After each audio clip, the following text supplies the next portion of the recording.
nós começamos toda uma prática de efemérides, destas datas que vão de 1 de julho até 8 de julho. E hoje nós estamos completando um ciclo de efemérides. Nós tivemos aquele alinhamento cósmico no dia 5 de maio, aquele grande alinhamento cósmico. E veja que quando a gente vai festejar os Dianes, que nós vamos falar hoje, nós começamos nas efemérides do primeiro Diane, exatamente num dia de eclipse. No dia 1º de julho, nós tivemos o eclipse solar. Só que ele não foi visto aqui na América do Sul, ele não foi visto no Brasil. O hemisfério sul não participou da visão deste eclipse, só no hemisfério norte. E nós tivemos no dia 1º de julho, o dia do primeiro Diane, um eclipse solar, logo após um alinhamento. E também tivemos a lua nova, onde existe todo um potencial cósmico de renovação, de transformação. Esta semana de julho realmente é muito importante. Por isso que o tema do nosso programa de hoje é Dianes, os mestres da humanidade. E falar dos Dianes é falar de um dos maiores mistérios que envolvem todas as hierarquias espirituais. Falar dos Dianes é falar de 7 mais 1, ou seja, de 8 aspectos do próprio São Germano. 8 aspectos que transformaram totalmente o mundo a partir do ano de 1900. Se você, querido e querido ouvinte, voltar no tempo, você vai ver que desde a manifestação de Oxua Ben Pandira, o Jesus bíblico, e desde aquela marcação de uma nova época após o seu nascimento, porque esta figura de Jesus realmente é importantíssima. Você escreve sempre no seu talão de cheque, cada cheque que você escreve, cada calendário que você pega, todas as datas, o que você marca de encontros, de apontamentos, você sempre está se referenciando a Jesus. Queira ou não queira, quer seja crente, quer não seja crente, quer seja até ateu. Jesus marcou uma época após o seu nascimento, a era DC, depois de Cristo, antes de Cristo e depois de Cristo. O início desta era que a gente começa, uma era nova, da era de peixes, durante todos esses séculos que se passaram até o ano de 1900, o que aconteceu? Os acontecimentos científicos, os acontecimentos tecnológicos praticamente não tiveram uma evolução significativa. Ficaram na mesma, não houve uma evolução grande. Na Idade Média nós tivemos um impulso forte, mas nesta Idade Média as forças involutivas escondidas atrás da Santa Inquisição, que de santa não tinha nada, porque a gente sabe que atrás da Inquisição houve muito roubo de gado, houve muito roubo de terras, diziam aquela é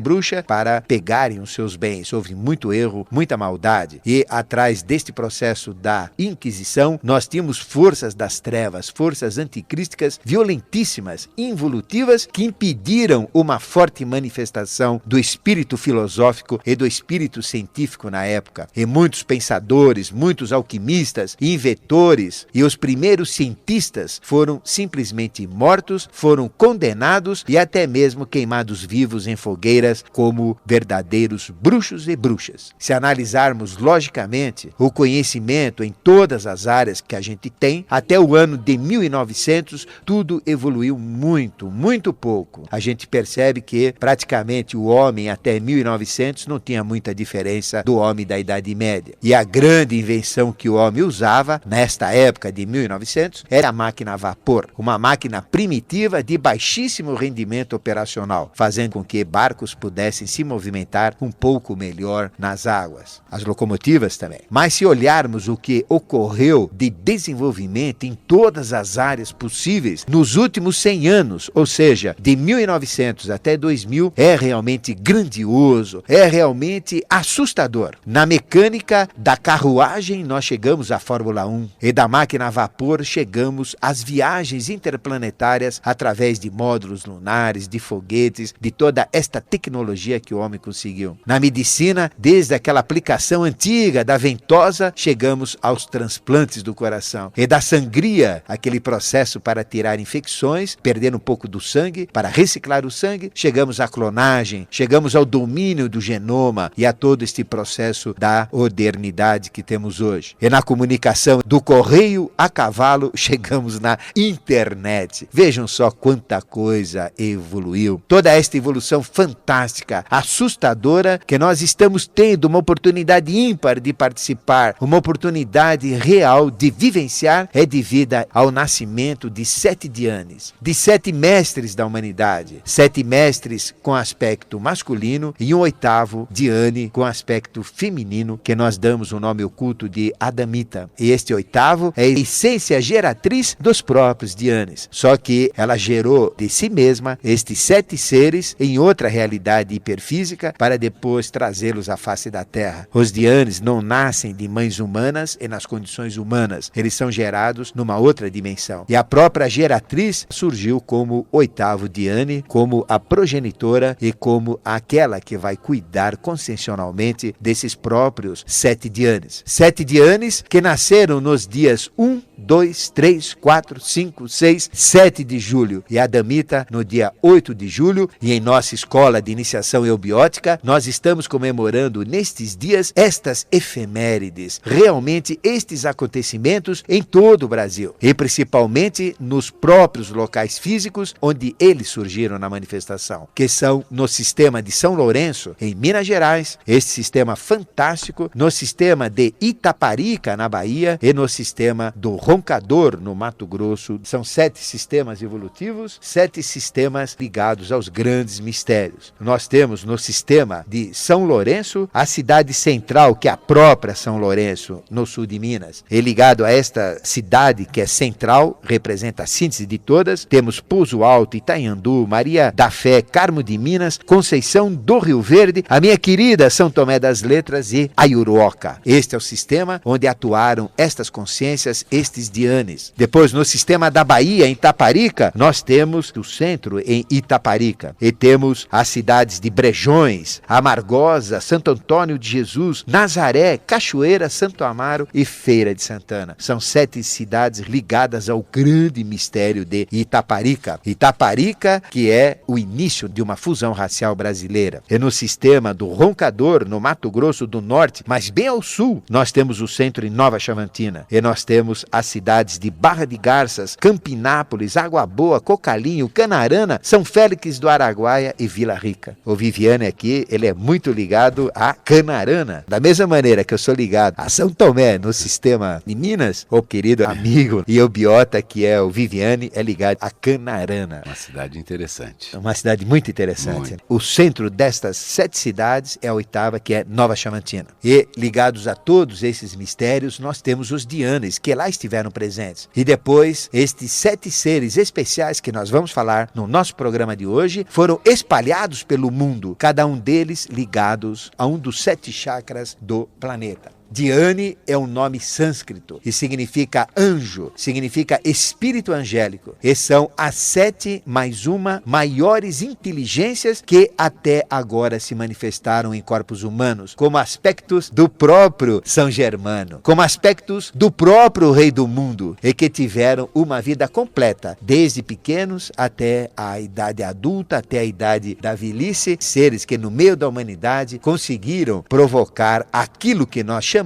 dentro de uma escola de iniciação de saque contra o futuro. O que aconteceu a partir de 1900? Um saque contra o futuro. Grande parte desse conhecimento iria ocorrer apenas daqui a alguns séculos, mas eles anteciparam tudo isso para acelerar a evolução. Olhe que antes de 1900 o mundo era uma coisa. Depois de 1900 o mundo passou a ser totalmente diferente e o homem conseguiu um nível tecnológico exatamente como nunca conseguiu em tão pouco tempo. Na época da Atlântida tivemos um nível tecnológico muito alto, muito forte, e chegamos até a construir os Vimanas, os UFOs, como nós vemos ainda nas manifestações. Valendo lembrar que o UFO é o maior fenômeno dos dias atuais. Não existe um fenômeno maior do que os UFOs. E os UFOs já existiam há milhões de anos atrás. Eles já foram criados com essa tecnologia. Mas demorou para chegar nisso e nós tínhamos o apoio dos anjos usando corpos humanos no meio da humanidade. Mas agora, dentro das regras humanas, foi a manifestação das 7 maiores inteligências em corpos humanos e com uma vida completa. Isto é importante, porque existem manifestações de alto valor, mas curtas. Estas viveram uma vida inteira em corpos humanos, estes 7 anjos, estes 7 Dhyanis. E toda a transformação que o mundo passou foi a que mais ocorreu em tão grande intensidade e também em um tempo tão pequeno que perto da eternidade 100 anos não é nada. E estes seres, ao serem colocados anos, ou seja, do dia 1 até o dia 8, os 7 Dhyanis, de 1 a 7 de julho de 1900, nós temos todo o mistério da aceleração da evolução como um todo em todo o nosso planeta. Estes seres, nascendo, à medida que eles foram encorpando, que eles foram crescendo, começaram a emanar de si mesmo toda uma série de conhecimentos para a humanidade. Quando começaram a ter os seus 10, 12, 15, cada um na sua tônica, cada um dentro do seu processo, começou a surgir toda a tecnologia, começou a surgir todo o conhecimento da humanidade. Aí nós tivemos o automóvel, tivemos o avião, todos os eletrodomésticos, toda essa comunicação, a ciência, a física, a química, todo o conhecimento cultural também. Nós tivemos todo este impulso provocado pelos Dhyanis. Veja como a humanidade mudou em tão pouco tempo. E como nós falamos no começo do programa, já chegamos até a outros planetas. Nós temos aqui a internet. Veja que coisa maravilhosa. Um sistema eletrônico de processamentos de dados dentro de um processo tão minúsculo em termos de materiais, tem uma alta tecnologia e uma alta expansão mundial. Estes Dhyanis, à medida que foram crescendo, foram inspirando a humanidade e permitiram toda esta tessitura, colocando como que pensamentos em volta de ilhas no nosso mundo mental, e aqueles que eram afinados a esses pensamentos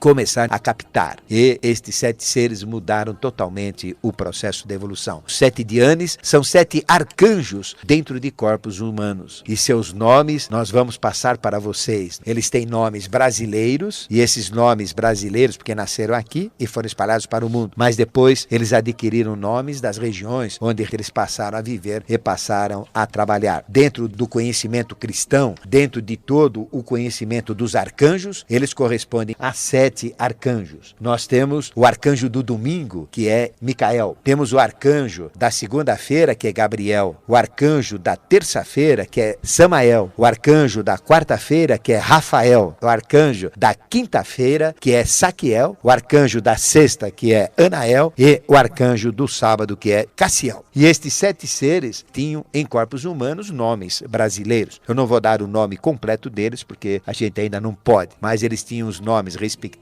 de Antônio, Bento, Carlos, Daniel, Eduardo, Godofredo e Francisco. São nomes muito comuns, pessoas aparentemente iguais a nós, pessoas que tinham uma missão espetacular, uma missão de altíssima consciência na face da Terra, mas que se a gente cruzasse pela Rua Direita, aqui no centro de São Paulo, pela Praça da Sé, ou em qualquer lugar que eles estivessem, eles se mostravam como pessoas comuns. Nada como mestres, nada como iluminados, nada como verdadeiros arcanjos em corpos físicos. Estes são os grandes mistérios da obra dos deuses na face da Terra. Grandes mistérios do próprio Rei do Mundo. E vale dizer que estes 7 Dhyanis nada mais são do que 7 aspectos do próprio São Lourenço. Eles imprimiram 7 tônicas evolutivas que nós vamos também passar. Cada Dhyani passa uma tônica evolutiva. O do domingo passa a tônica da sabedoria, passa a tônica do conhecimento, a tônica da teurgia, que é a grande magia divina, a magia angélica. E este Dhyani liga-se a Machu Picchu, no Peru. Nós temos o Dhyani da segunda-feira, que é Gabriel. Ele inspira todo o processo das artes. E vejam como a arte cresceu. Quando eu falo arte, eu falo todas as artes que existem. E ele inspira toda a humanidade através de El Moro, nos Estados Unidos, no Novo México. Este arcanjo, depois que ele tinha uma certa estrutura, foi passado a influenciar a humanidade através deste chakra vivo que é El Moro, no estado do Novo México, nos Estados Unidos. E nós temos o terceiro, que inspira toda a política, todo o conhecimento político maravilhoso. Houve um desenvolvimento da política muito grande. E este Dhyani atua através de Chichen Itzá, que fica no Yucatán, no México. Toda a mecânica, o automóvel, o avião, as máquinas, os equipamentos começaram a ser inspirados para a humanidade de um chakra da Terra que fica em Sydney, na Austrália. E veja que Sydney não está aparentemente com toda essa tecnologia. Eu já tive a oportunidade de ficar numa época em Sydney, na Austrália, e eu conheço bem aquela região, essa região da mecânica, que é a tônica que atua também sobre mim, pela minha própria profissão. Esse conhecimento científico, tecnológico da mecânica foi inspirado de Sydney pelo Dhyani Rafael. Depois nós temos, ligado a Sintra, Portugal, todos os grandes mistérios dos Dhyanis que nós vamos falar. De Sintra, o quinto Dhyani começou a inspirar todo o processo da literatura, todo o processo do conhecimento. O sexto Dhyani começou a inspirar a partir de Cairo, no Egito. pertinho das pirâmides, começou a inspirar todo o processo das religiões, todo o processo das filosofias religiosas. Todas elas estão ligadas a esse Dhyana. E toda a parte da medicina, da química da medicina, de todo o processo das curas, toda essa tecnologia que a gente conseguiu nesta área foi inspirada de um lugar que, se você for lá, você não vai achar nada, né? É um lugar deserto, é um lugar muito árido, um lugar hoje sobre conflitos terríveis, conflitos raciais, naquela região em Srinagar, no norte da Índia, inspirando toda a medicina. A gente vai lá, não acha nada, uma terra árida, muito pobre, e daquele ponto, a um olhar que enxerga com outros olhos, a gente vê toda essa emanação fantástica para a medicina. E estes 7 seres, então, permitiram este saque contra o futuro e trazer todo esse conhecimento. E o nascimento destes 7 seres surgiu, por sua vez, através de um acidente que ocorreu em 1899. E por que ocorreu em 1899? 100 anos depois da Revolução Francesa, que foi em 1789. A Revolução Francesa foi desenvolvida, foi desencadeada pelo próprio Rei do Mundo, na figura de São Germano. É o São Germano que é ladeado por 2 aspectos seus, como 2 colunas, ou seja, Cagliostro e José Bálsamo, aí vem o JB, formaram a tríade como expressão da própria tríade do GOM, do governo oculto do mundo, para fazer da Revolução Francesa um sistema ideal de vida, que nós chamamos de sinarquia, uma vida ideal, mas infelizmente a humanidade não estava preparada. Era um sistema no qual deveria predominar a fraternidade, a igualdade e a liberdade, mas infelizmente o homem desse sistema uno, desta tríade, formando um só aspecto de Deus, em cima de suas 3 manifestações, ou seja, como fraternidade, como igualdade, como liberdade, deu origem a 3 sistemas políticos diferenciados, que dividiram o mundo e não unificaram o mundo. Da fraternidade deu o socialismo, da igualdade deu o comunismo e da liberdade deu o capitalismo, os países capitalistas. Isso dizimou todo o processo, esfriou este sistema único que foi implementado na Revolução Francesa pelo próprio São Germano, usando corpos humanos e usando toda a estrutura da maçonaria para poder implementar esses mistérios na face da terra. Porque o grande chefe da maçonaria é o próprio São Germano, é o próprio Melquisedeque, é o próprio Rei do Mundo, como nós chamamos, porque ele representa a linha central, o ápice, o ponto de todos os movimentos, de todas as ordens secretas, de todas as religiões, de todas as filosofias, de todas as artes e de todas as ciências, de onde emana a própria sabedoria iniciática das idades. Mas tudo isso, esta manifestação, aconteceu por causa desta data, 1889. Periodicamente é feita uma avaliação. E nós estamos agora em 2000, passamos 1989 e chegamos no ponto da evolução que estava previsto por lei chegar. Mas como tudo estava atrasado, em 1889 teve a necessidade de ocorrer algo, que foi um acidente. Uma pessoa que representava o próprio aspecto feminino de São Germano. Lembrando que São Germano e seu aspecto feminino, que nós chamamos de Lorenza, quando se manifestam na face da terra, e São Germano nada mais é do que o próprio Rei do Mundo, usando um corpo humano, esse casal, esta parelha manúsica, se manifesta através de Sintra, Portugal. E quando ela estava, o aspecto feminino, nas ruas de Lisboa, precisamente na Rua Augusta, e tinha que ser na Augusta, onde esta augusta pessoa estava. Rua Augusta, ladeada pelas ruas do Ouro e pela Rua da Prata. Augusta, entre a Rua do Ouro e da Prata, entre o Sol e a Lua, no dia 27 de julho de 1899, ocorreu então um acidente. Ela foi atropelada propositalmente, foi um ataque das hierarquias do mal, e este ser sofreu este acidente e faleceu, foi arrastado. E a energia que ainda existe naquela Rua Augusta é percebida até hoje. Há um mês atrás, nós estávamos num dia de sábado, há 30 dias atrás, naquele local, e a gente sente ainda a energia vibrando. Nós estávamos em 10 pessoas andando, dando um passeio naquela rua para lembrar desses acontecimentos. E a gente sente aquela energia muito forte que ainda está presente naquele local, desde o início, onde aconteceu o acidente, até onde ela foi arrastada pela roda da carruagem no pescoço, até chegar naquele ponto onde houve o ápice desse acidente. Uma energia muito forte, 27 de julho de 1899, ou seja, exatamente 100 anos para que a humanidade pudesse evoluir. E deste ser houve uma substituição, veio no lugar dela, porque representava o próprio aspecto feminino de São Germano. Surgiram então os 7 Dhyanis, como aspectos dela mesma. Ela foi levada para outras regiões suprassensíveis, e daquelas regiões ela se transformou neste 8º Dhyani, que é Adamita, como nós chamamos, e de si mesma gerou seus 7 aspectos, 7 filhos, 7 aspectos masculinos das 7 Pleiades, que nós falamos em alguns programas atrás. E estes seres representam 7 manifestações de anjos superiores, de anjos de alta consciência, de arcanjos no meio da humanidade, que são os Dhyanis, como nós conhecemos. Todo esse mistério você vai poder entender este saque contra o futuro e saber como que ocorreu todo esse desenvolvimento tecnológico em tão pouco tempo e ainda está ocorrendo. Mas até 1963 nós tivemos tudo isto em processo muito forte e a partir desta data a coisa começou a arrefecer e começamos então a ter um declínio de todo o processo evolutivo, exatamente por causa das transformações que nós estamos passando. Vamos voltar aos nascimentos dos Dhyanis, os mestres da humanidade, o tema, assunto do nosso programa de hoje, do nosso Ocultismo Sem Mistérios. E já na linha, um ouvinte para alguma pergunta. Alô, quem fala? Maria Auxiliadora. Tudo bem, Maria Auxiliadora? Tudo bem. Você fala de onde? Paraíso. Paraíso, que bom. Outro dia eu vi uma piada interessante, diz que o casamento é igual a Avenida Paulista, viu, professor? Por quê? Começa no Paraíso e termina na Consolação.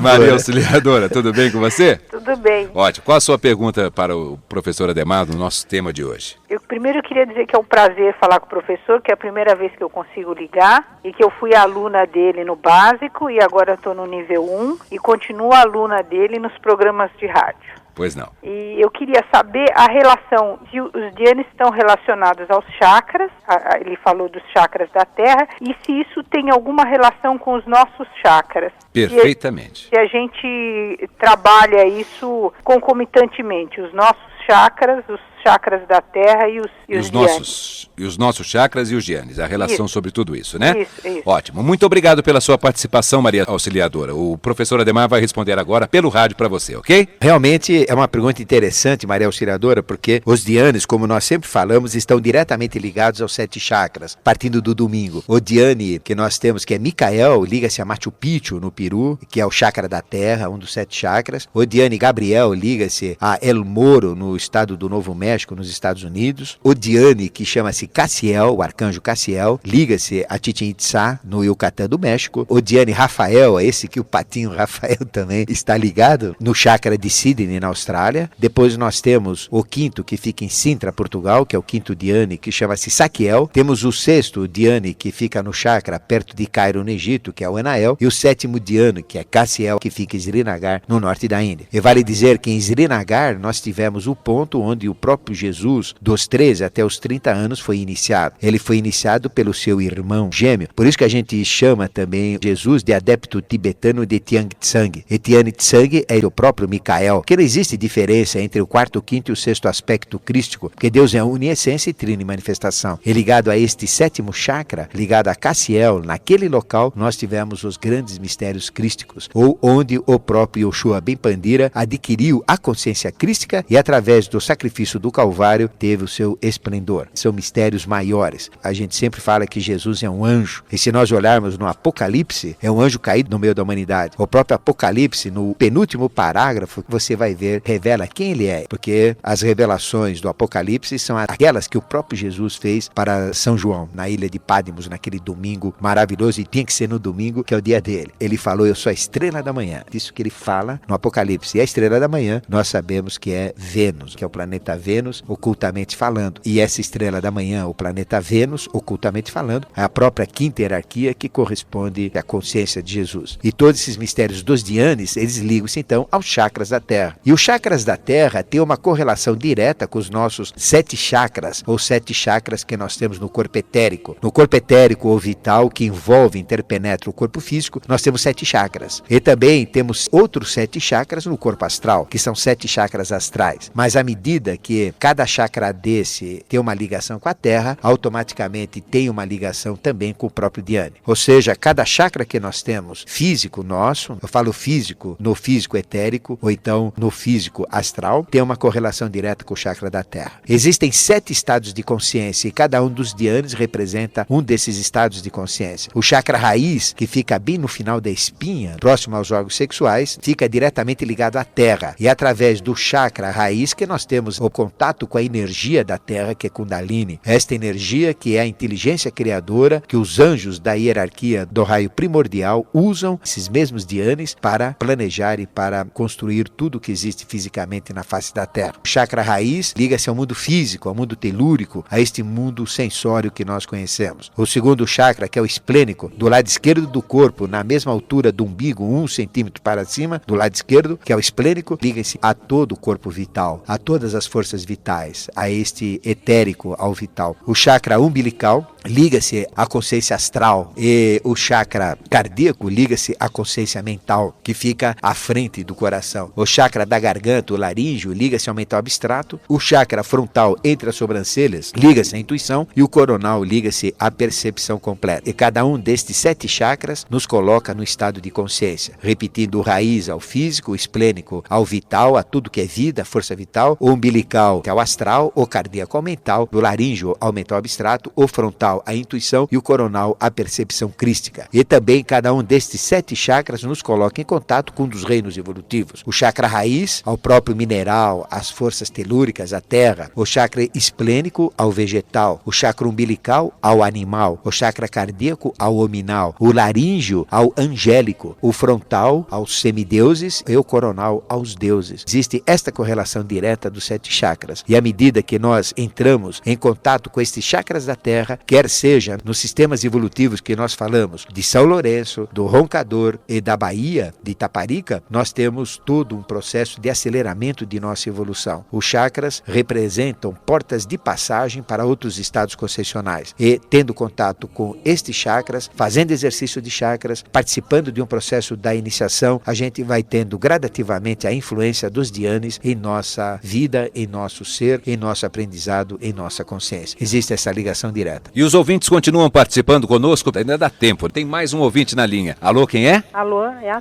Cícera. Cícera. Isso. Tudo bem com você, Tudo Cícera? bem. Você fala de que bairro? É da Vila Aricanduva. Que bom, tá tudo bem aí? Tá tudo bem. Maravilha. Então, eu queria fazer uma pergunta assim, em relação que ele estava falando, porque eu entendo, Rafael, que eles são anjos que protegem, cada um ser humano tem um anjo. Perfeito. Então, eu queria que ele me esclarecesse, dhyanis, né, que ele fala, Certo. se também tem relação com isso. Certo. Você quer saber se são os mesmos anjos, se são... Isso se mesmo. tem essa relação e se eles protegem e a quem protegem. Isso, porque, Perfeito. por exemplo, eu sou do signo de Gêmeos, aí meu anjo protetor, o arcano lá é o Rafael. Certo. Então eu fiquei meio assim na dúvida em relação a isso. Ok. O Tá professor bom? Ademar vai explicar para você pelo rádio. Obrigado pela sua participação. Eu Cícera. queria parabenizar ele, que eu adoro o programa dele. Não Muito perca. obrigado. Tchau. Tchau. Tchau. Bom, na realidade, quando a gente fala anjo, existe uma deturpação sobre o conhecimento angélico. A pessoa já pensa no anjo da sorte, no anjo do amor, no anjo do azar. Tem um anjinho para cada coisa boa e para cada aplicação ruim também. Existe muita superstição ligada ao anjo, a gente sabe disso. Quando nós, dentro de uma escola de iniciação, tratamos desse assunto que é o anjo, a gente trata da forma mais excelsa, da forma mais abrangente em termos de consciência. Cada anjo que a gente fala, cada um desses arcanjos, na realidade são arcanjos. A diferença de um anjo e de um arcanjo é que o anjo ele está voltado a uma experiência individual. Como você falou, cada um tem o seu anjo da guarda. Ou seja, o que é o anjo da guarda? É a inteligência que me plasmou. Tudo que existe é plasmado em cima de uma inteligência, a inteligência que cria. Existe o anjo de todas as formas possíveis. Ou seja, o que é o anjo? É uma inteligência. O que é uma inteligência? Dá para dizer o que é uma inteligência? Ela é verde, azul, comprida, abstrato, magra? né? Não. Então, a inteligência é aquilo que deu origem à manifestação. Essa é a inteligência. Então, tudo é anjo. O conhecimento de anjo é muito grande. E o anjo da guarda é a inteligência que criou a gente como é. Essa inteligência é o nosso anjo da guarda. E quando a gente fala de dhyani, a gente fala de uma inteligência muito maior. A diferença de anjo para o arcanjo é o seguinte: o anjo é voltado para aspectos individuais. Já o arcanjo, ele é voltado a aspectos coletivos. Os arcanjos não mexem, não lidam com as pessoas propriamente ditas. Eles atuam sobre o processo das experiências raciais da humanidade como um todo. Por isso que eles atuam nos chakras da terra e inspiram toda toda a humanidade, de uma maneira geral, todos os povos, todas as raças, todas as linhas evolutivas. Agora, colocando isto que você pôs relacionado ao seu signo, ela falou que é de Gêmeos. Gêmeos. Né? Gêmeos, você falou que está ligada a Rafael. Certinho, porque Gêmeos é o anjo do Rafael. Rafael é Gêmeos. Gêmeos, como Virgem, são ligados ao raio amarelo. São pessoas assim que têm muita facilidade para a mecânica, são pessoas ligadas a Mercúrio. E Mercúrio é esta inteligência tão grande, esse aspecto tão nobre, que é o próprio aspecto de Rafael. Nós podemos dizer que no ocultismo, Rafael é o Mercúrio. Já que nós estamos falando, vamos falar de todos. Lógico. Quem não é de Gêmeos, como é que fica? Vamos dizer, o raio laranja é Micael, domingo, e corresponde, só podia ser o Leão. O raio violeta, que é da segunda-feira, é o Gabriel e corresponde a Câncer. O raio vermelho é Saquiel, é o arcanjo, é o Diane Saquiel, e corresponde a Áries e Escorpião. O amarelo, já falamos, é Virgem e Gêmeos. O púrpura, que é o de São Tomé, ele corresponde a Peixes e Sagitário. É por isso também que eu estou ligado, Sagitário. Só que eu sou Sagiotário. Existe o Sagitário e o Sagiotário. Como o Patinho Rafael outro dia falou, quinta-feira é o Saquiel, e corresponde então a Peixes e Sagitário, a cor púrpura. O do azul, que é da sexta-feira, corresponde a Touro e Libra, e o arcanjo é o Anael. E o do sábado, que é o verde, corresponde a Cassiel, e corresponde, só podia ser Capricórnio e Aquário. Isso então nós temos todos mesmo. eles. E veja aí que está diretamente ligado ao Viviane. Exato.